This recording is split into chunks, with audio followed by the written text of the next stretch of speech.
बिस्मिल्लाहिर्रहमानिर्रहीम। अस्सलाम वालेकुम माय यूट्यूब फैमिली, कैसे हैं आप सब लोग। उम्मीद करती हूँ आप सब खैरियत से होंगे।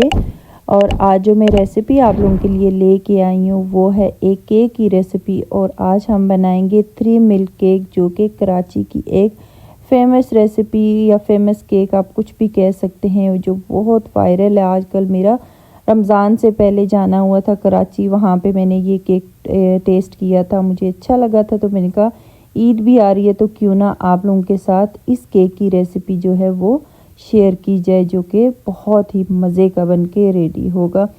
तो यहाँ पे मेरे पास बेकिंग जो पेपर है वो ख़त्म था, तो मैंने नॉर्मल जो पेपर होता है वो लेके उस पर अच्छे से बटर लगा के अपना मोल्ड जो था पहले से तैयार कर लिया।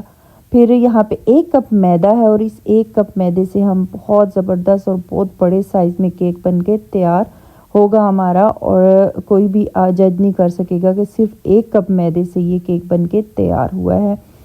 1 कप मैदा है और 1/4 कप मेरे पास ऑयल है, 1 टीस्पून बेकिंग पाउडर है, 4 अदद मेरे पास अंडे हैं और साथ में ही वनीला एसेंस है 1 टीस्पून। और यहाँ पे 1/4 टीस्पून जो है मैं नमक का भी इस्तेमाल करूँगी, जो कि आगे चल के आपको बताऊंगी। यहाँ पे मैं रखना भूल गई थी। तो यहाँ पे हमने 2 अदद बॉल रख लिए हैं और उसमें हम लोग जो अंडे का येलो पार्ट है और वाइट पार्ट है उसको अलग अलग कर लेंगे। और यहाँ पे पहले मैंने जो एग वाइट है वो अलग की है, फिर एग येलो जो है वो दूसरे बॉल में साथ साथ ही मैं डालती गई हूँ। यहाँ पे हमने इन दोनों जो एग वाइट और एग येलो है इनको अलग अलग बीट करना है। और बीट हमने इतना करना है कि जो एग वाइट है उसकी लुक जो है, जैसे हम लोग विपिंग क्रीम बीट करते हैं और उसकी लुक जो है एंड पे फोम की शक्ल में आ जाती है हमारे पास, तो बिल्कुल ऐसी ही हमने इसकी लुक लेके आनी है। यानी इतनी देर हमने इसको बीट करना है कि इसकी लुक जो है वो फोम की शक्ल इख्तियार कर जाए। यहाँ पे आप देख सकते हैं मैं इसको मुसलसल बीट कर रही हूँ और एंड पे आप देख सकते हैं इसकी लुक कुछ इस तरह की आई है। अब हमने जो एग वाइट है, एग येलो है सॉरी, उसको बीट करना है। तो एग येलो जो थी हमने उसको इतना बीट करना है कि उसका वो फोम तो नहीं बनेगी लेकिन उसका जो कलर है वो चेंज हो जाएगा। यानी ये येलो से ऑफ वाइट टाइप का इसकी लुक आ जाएगी। तो फिर हमने इसके अंदर, मेरे पास पिसी हुई चीनी नहीं थी तो फिर मैंने इसी टाइम चीनी डाल दी थी एग येलो के साथ, ताकि चीनी भी हमारी अच्छे से बीट हो जाए। अगर आपके पास पिसी हुई चीनी है तो फिर आप उसको मैदे के साथ छान के मिक्स कर सकते हैं। यहाँ पे आप देख सकते हैं एग येलो जो है वो भी हमारा रेडी हो गई है, बीट हो गई है। अब हमने 1 अदद बॉल या प्लेट कुछ भी रख लेना है, उसमें 1 कप मैदा डालना है, 1 टीस्पून हमने बेकिंग जो पाउडर है वो डालना है, बेकिंग सोडा नहीं डालना आपने, बेकिंग पाउडर डालना है। और 1/4 यानी पिंच ऑफ सॉल्ट इसको कह लें आप, वो आपने डाल देना है। और इन सब चीज़ों को आपने हल्के हाथ से मिक्स कर लेना है। मिक्स करने के बाद आपने ये पॉइंट मिस नहीं करना कि आपने लाजमन हर हाल में इस बैटर को छान लेना है। तो यहाँ पे आप देख सकते हैं मैंने स्ट्रेनर के अंदर हमारा जो मैदा था वो डाल दिया है और उसको मैंने छान लिया है। छानने से ये होगा कि जितने भी मोटे पार्टिकल हैं मैदे से वो निकल जाएंगे और अच्छा सा स्मूथ सा आपका जो केक का बैटर है वो तैयार होगा। तो यहाँ पे मैंने छान लिया था मैदा, उसको मैंने कर लिया था साइड पे। और ये आप देख सकते हैं एग वाइट जो है हमारे पास वो कुछ इस लुक में आई थी। अब हमने जो चीनी और एग येलो जो है हमने बीट किया हुआ था, उन दोनों को हमने जो एग वाइट है उसके साथ डाल देना है। और इसको अब आपने यहाँ पे विस्क का या एग बीटर का इस्तेमाल नहीं करना, बल्कि यहाँ पे काम होगा स्पैचुला का। तो हमने एयर नहीं लेके आनी बिल्कुल भी अपने जो मिक्सचर है उसके अंदर, वरना केक जो है वो इतना अच्छा नहीं बनेगा। तो यहाँ पे आपने विस्क या एग बीटर का इस्तेमाल नहीं करना, बल्कि आपने स्पैचुला या चम्मच की मदद से मिक्सिंग करनी है। यहाँ पे आप देख सकते हैं स्पैचुला के साथ मैंने इसको मिक्स किया और इसका जो हमारा बैटर है उसकी लुक कितनी ही ज़बरदस्त और कितनी ही स्मूथ सी निकल के आई है। अब हमने क्या करना है कि यहाँ पे हमने जो हमारे पास ऑयल था वो डाल देना है, यानी 1/4 कप ऑयल था मेरे पास और ये मैंने डाल दिया 1/4 कप। आप इसको 6 टेबल स्पून भी कह सकते हैं। नॉर्मल साइज़ के जो टेबल स्पून होते हैं वो, अगर बड़े साइज़ का टेबल स्पून है तो फिर आपने 4 टेबल स्पून डालना है। तो यहाँ पे 1/4 कप ऑयल हमने डाल दिया है, उसको भी हमने अच्छे से मिक्स कर लिया है। और मिक्स करने के बाद अगेन आप देख सकते हैं ये बैटर कितना ही ज़बरदस्त और कितना ही अच्छा लग रहा है। अब हमने क्या करना है कि हमने जो मैदा हमने रेडी करके रखा हुआ था, जिसमें बेकिंग पाउडर और नमक हमने डाल के छान के रखा हुआ था, वो हमने थोड़ा थोड़ा इस बैटर के अंदर ऐड करते जाना है। स्पून की मदद से आपने थोड़ा थोड़ा करके जो मैदा है वो आपने इस बैटर के अंदर डालते जाना है और स्पैचुला की मदद से इसको मिक्स करते जाना है। और मिक्सिंग आपने बहुत ध्यान से करनी है। आपने इसके अंदर इलेक्ट्रिक बीटर या विस्क नहीं चलानी, वरना एयर जाएगी। तो आपने स्पैचुला की ही मदद से इसको मिक्स करना है। मिक्स करने के बाद ये आप देख सकते हैं कितना ही ज़बरदस्त, कितना ही अच्छा हमारे पास इसका टेक्सचर जो है केक का वो बनके तैयार है।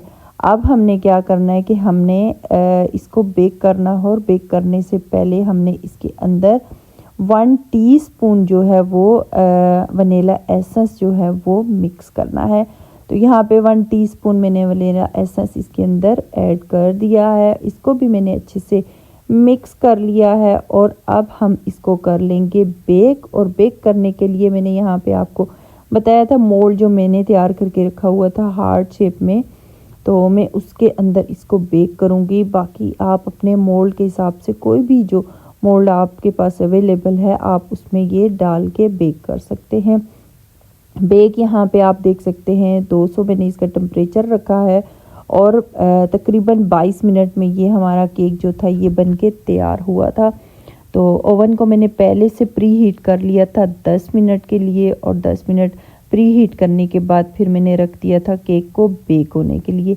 अब केक जो बेक होता है जितनी देर में हम इसकी बाकी जो लवाजमात या इंग्रेडिएंट्स कुछ भी कह दे वो तैयार कर लेते हैं। तो यहाँ पे 1 अदद मैंने फ्राई पैन रख लिया है और उसके अंदर मैंने 1 कप शुगर डाल दी है और उसमें 2 टेबलस्पून आपने पानी डाल देना है। वो इसलिए कि हमने शुगर को कैरामलाइज़ करना है और कैरामलाइज़ करने के लिए शुगर को आपने अगर डायरेक्ट आप डालेंगे तो भी वो कैरामल बन जाएगी, लेकिन अगर आप इसके अंदर पानी डाल के उसको रखेंगे पैन को चूल्हे के ऊपर रखेंगे तो बहुत ही अच्छी आपकी जो कैरामलाइज़ की हुई शुगर है वो आ जाएगी। उसमें कड़वापन नहीं होगा और उसका कलर भी बहुत अच्छा आएगा, चीनी जलेगी नहीं। तो ये आप टिप भी कह सकते हैं। मैं हमेशा पहले तो मैं डायरेक्ट ही चूल्हे पे बनाती थी कैरामल, लेकिन जब से मैंने ये टिप देखी है तो मैं इसी तरह कैरामल जो है वो रेडी करती हूँ। तो यहाँ पे 1 कप चीनी जो है वो मैंने पैन के अंदर डाली, 2 टेबलस्पून मैंने उसके अंदर पानी डाला और उसको मैंने छोड़ दिया कैरामल होने के लिए। और बीच बीच में आपने स्पून चलाते जाना है ताकि चीनी जो साइड पे है वो मिड में मिक्स होती जाए। यहाँ पर तकरीबन 7 से 8 मिनट लगे हैं और चीनी ने अपना जो कलर है वो चेंज कर दिया था और ये आप देख सकते हैं कुछ इस तरह का जो हमारी शुगर है उसका कलर आ चुका था, यानी हमारा जो कैरामल था ज़बरदस्त किस्म का रेडी होने पे आ गया है। अब हमने इसके अंदर ये आप देख सकते हैं ये मैंने बटर इसके अंदर ऐड किया था, जो कि मैंने 1 टेबलस्पून जो था वो भर के डाला था। यानी आप नॉर्मल अगर लें इसको तो 2 टेबलस्पून भी कर सकते हैं, लेकिन मैंने 1 ही डाला था, लेकिन उसकी काफ़ी ज़्यादा क्वांटिटी यानी भर के मैंने इसको इसके अंदर ऐड किया है।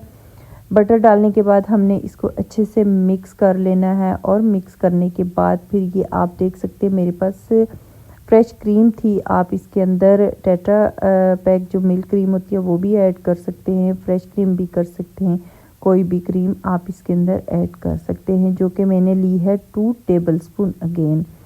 तो ये यहाँ पे मैंने डाल दिया है 2 टेबलस्पून इसके अंदर क्रीम। बटर भी हमने 2 टेबलस्पून डाला है और जो क्रीम है वो भी 2 टेबलस्पून हमने डाली है। उसको हमने अच्छे से कर लिया है मिक्स।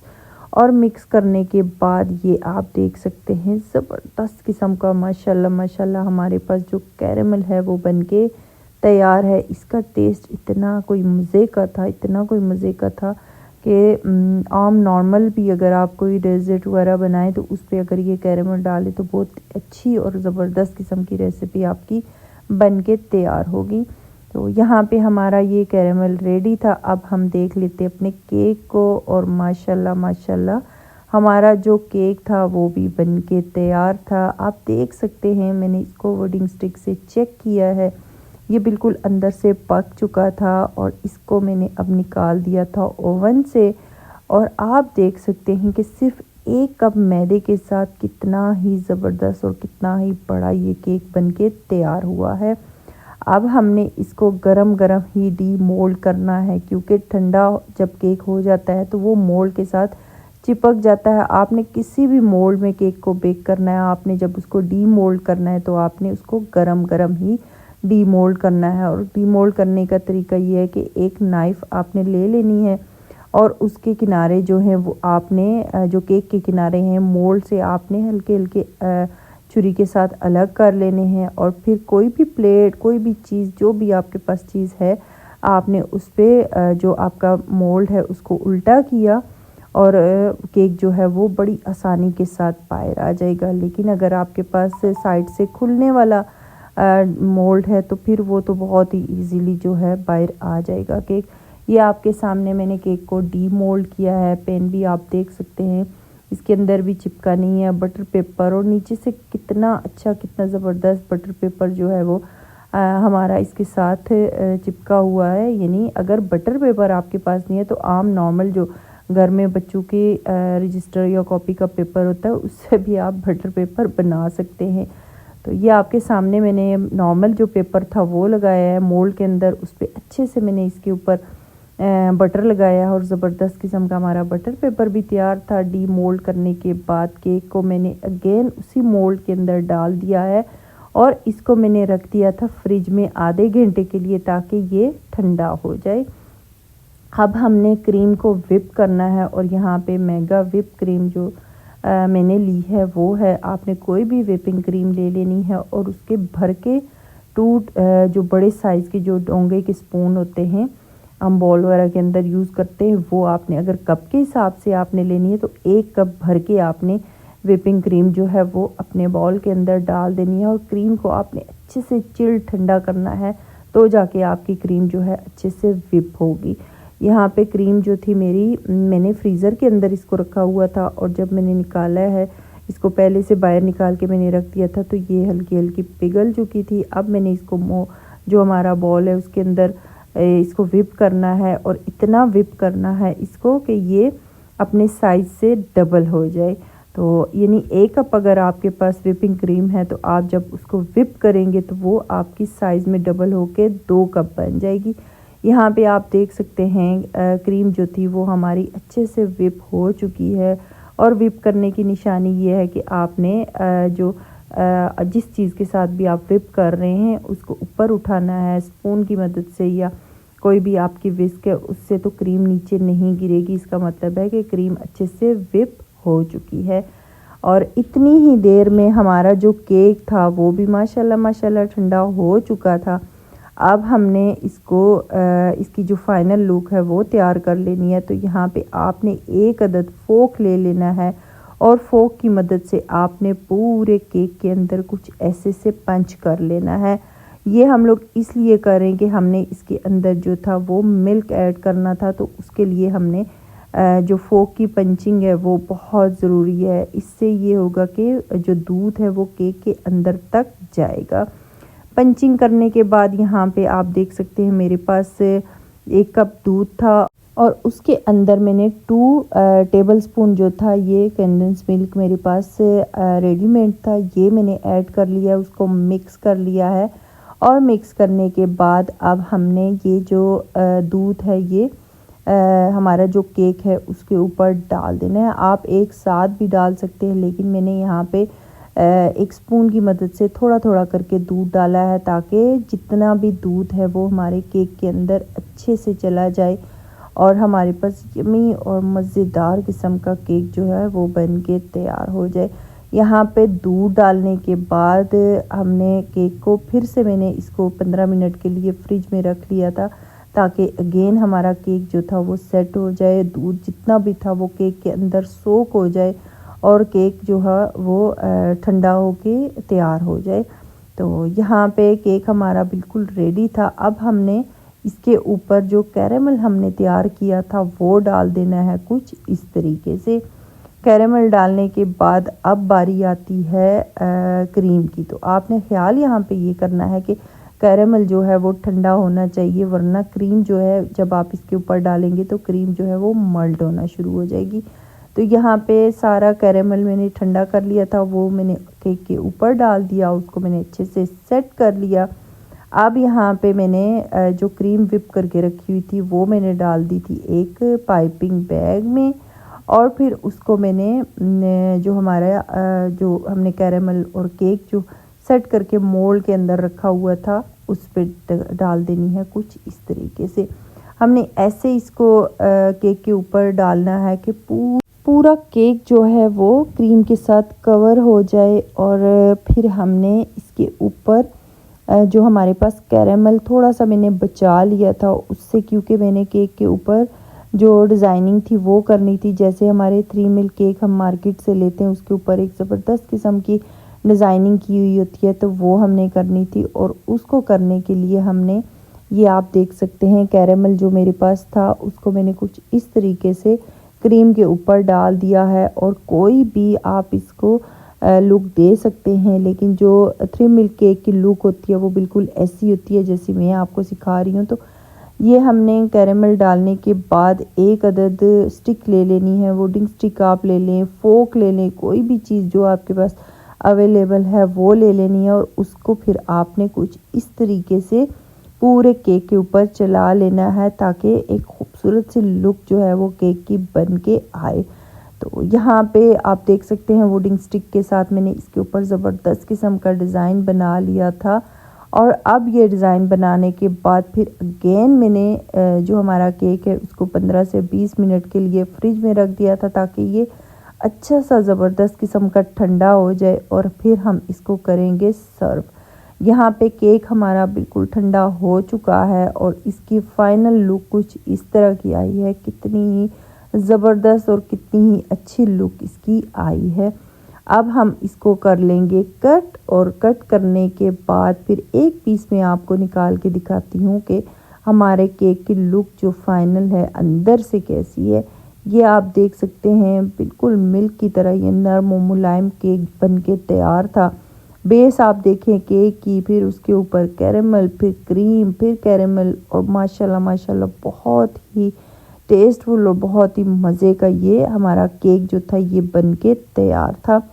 तो ये मीठा आप अपनी ईद पे बनाएं, आप कोई भी अगर आपके घर में कोई फंक्शन है, कोई भी इवेंट है उस पे बनाएं, और ज़बरदस्त किस्म का ये मीठा अपने फ्रेंड एंड फैमिली के साथ एंजॉय करें। उम्मीद करती हूँ आज की ये 3 मिल्क केक की रेसिपी आपको अच्छी लगी होगी। मेरे चैनल को लाइक कीजिए, सब्सक्राइब कीजिए, शेयर कीजिए, दुआओं में याद रखिएगा। अल्लाह हाफिज़।